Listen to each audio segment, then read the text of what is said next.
The first U.S. presidential debate is coming up on Monday, and it looks as though the markets may have mispriced the potential for a victory by Donald Trump.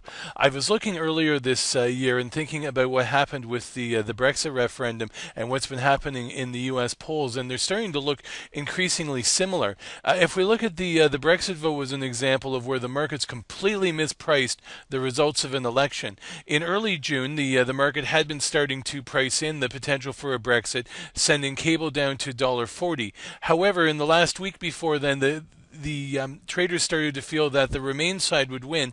They punched the pound up to $1.50, and then when it turns out that Leave won, they were caught completely flat-footed and off-sided, and then boom, the cable collapsed down to the $1.30 level, around which it continues to trade today. And I have this feeling that the U.S. might be getting a little bit too complacent as well. You'll recall, if you listen to anybody, that Hillary Clinton should have been leading by 20 points in the polls by now, and she's not. And expectations for Donald Trump are incredibly low at this point. But now heading into the debates, if he turns in a pretty good performance, that could suggest a much tighter race than the market has been predicting at this point in time. And we can see that here in the chart. Since the double bottom back in February, markets have been steadily trending up pretty much for all of this year. Even the fallout from the Brexit vote here in late June didn't last very long, and then we saw the markets heading up. What are we seeing recently? Well, we've got a double top here of sorts. We're getting a couple of lower highs, and it feels like the markets are rolling over.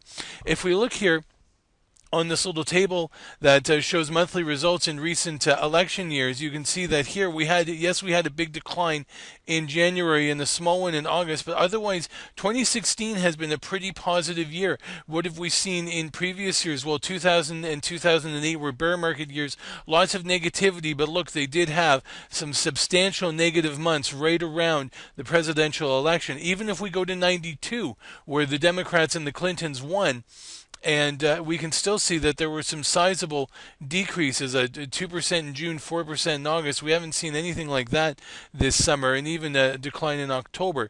So if we do see the prospects change such that we could get a much closer race in the U.S. election or even a Trump victory, we could see a correction in the stock market in the coming weeks. And the catalyst could be the presidential debates that start on Monday night.